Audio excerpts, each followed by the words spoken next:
अस्सलाम वालेकुम। Class 8 subject है आपका biology and your first chapter number is introduction to biology. Class introduction में आप सबसे पहले पढ़ेंगे कि बायोलॉजी की डेफिनेशन है। जैसे केमिस्ट्री में हमने लर्न किया था कि हम केमिकल्स के बारे में स्टडी करते हैं। तो बायोलॉजी जो है बेसिकली वो दो वर्ड से निकला है, जैसे कि आपको इसके नाम से पता चल रहा है, बायो एंड लॉजी। बायो का मतलब होता है लाइफ। लाइफ में कौन कौन आ जाता है? ह्यूमंस आ जाते हैं, एनिमल्स आ जाते हैं, प्लांट्स आ जाते हैं, इंसेक्ट्स आ जाते हैं, माइक्रो ऑर्गेनिज्म आ जाते हैं। और लोगस का मतलब होता है थॉट, डिस्कशन और रीजनिंग। यानी आप जब लाइफ को एक थॉटफुल वे में स्टडी करते हैं कि why it is and why it is this way, how we breathe, how we inhale, exhale, how we digest food. So all these study come under the heading of biology. Definition मैं read कर रही हूँ, आप गौर से सुने और आपने as it is इसको याद करना है। The word biology has derived from two Greek words, bios meaning life and logos meaning thought, discussion or reasoning. So literally meaning of biology are thoughts और reasoning about life. So biology की definition अगर आपसे literal definition पूछी जाए तो आप कहेंगे biology is the scientific study of life.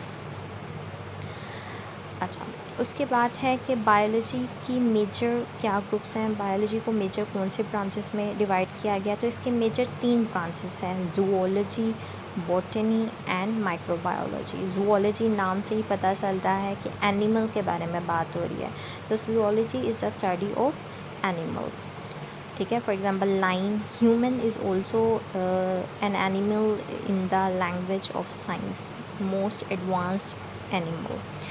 Botany, the study of plant is called botany, for example mustard plant. ठीक है, यानी सरसों का जो पौधा है।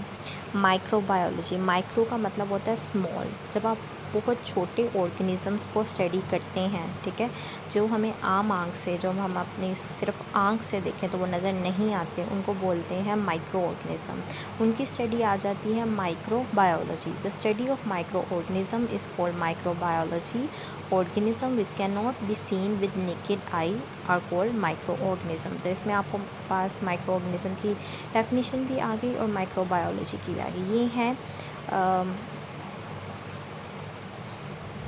ये है क्लास मेजर जो ब्रांचेस हैं, ठीक है, यानी बायोलॉजी की मेजर ब्रांचेस। उसके बाद सबसे पहले जो कॉन्सेप्ट हमें लेना है लाइफ के बारे में, तो वो हमें पता होना चाहिए सेल क्या है।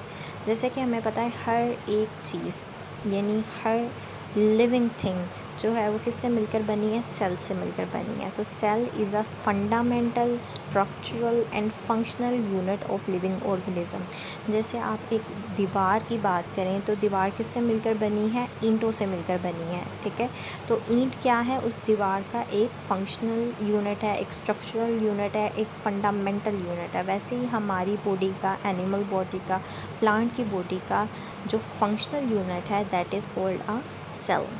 उसके बाद आ जाती है सेल थ्योरी। सेल को समझने के लिए बहुत से साइंटिस्ट ने अपनी जो वर्क किया उसमें से मैथियस श्लीटन एंड थ्यूडर श्वान, दो ऐसे साइंटिस्ट थे जिन्होंने एक मेजर पॉइंट्स जो है वो सामने रखे। उन मेजर पॉइंट्स क्या थे? वो थे कि all organisms are made up of one और मोर सेल, यानी हर ऑर्गेनिज्म या तो एक सेल से मिलकर बना है या ज़्यादा सेल से मिलकर बना है। जो एक सेल से मिलकर बना है वो यूनिसेलुलर कहलाता है और जो ज़्यादा सेल से मिलकर बना है उसको मल्टी सेलुलर कहते हैं। नेक्स्ट पॉइंट है cell is a basic unit of all organism, यानी जितने भी लिविंग ऑर्गेनिज्म हैं उनका जो स्टार्ट पॉइंट है वो एक सेल है। New cells are form from pre existing cell, यानी जो नए सेल्स बनते हैं, क्योंकि आपको पता है सेल रीन्यू होते रहते हैं, पुराने सेल की डेथ होती रहती है और नए सेल्स आते रहते हैं। तो कहते हैं कि नए सेल कहाँ से आते हैं? वो पुराने सेल ही टूट कर नए सेल्स बना देते हैं, जिस फिनोमिना को बोला जाता है ओमिनस सेलुला, जिसका मतलब है all cells from other cells, यानी जितने भी सेल्स हैं वो पिछले सेल से मिलकर बने हैं।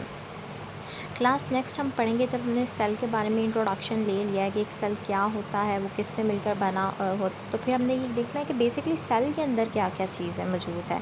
तो सेल के कुछ स्ट्रक्चर्स हैं, ठीक है, जिनमें से आ जाता है कुछ आउटर स्ट्रक्चर्स होते हैं यानी जिनको हम अदर स्ट्रक्चर्स बोलते हैं, और कुछ होती हैं इनर स्ट्रक्चर्स जिसको हम बोलते हैं ऑर्गेनेलिस। अदर स्ट्रक्चर्स में आपके पास आ जाता है cell wall, cell membrane, cytoplasm and cytoskeleton. और ऑर्गेनेलिस में आपके पास है nucleus, ribosomes, mitochondria, plastids, endoplasmic reticulum, Golgi apparatus, lysosome, centrioles, vacuoles.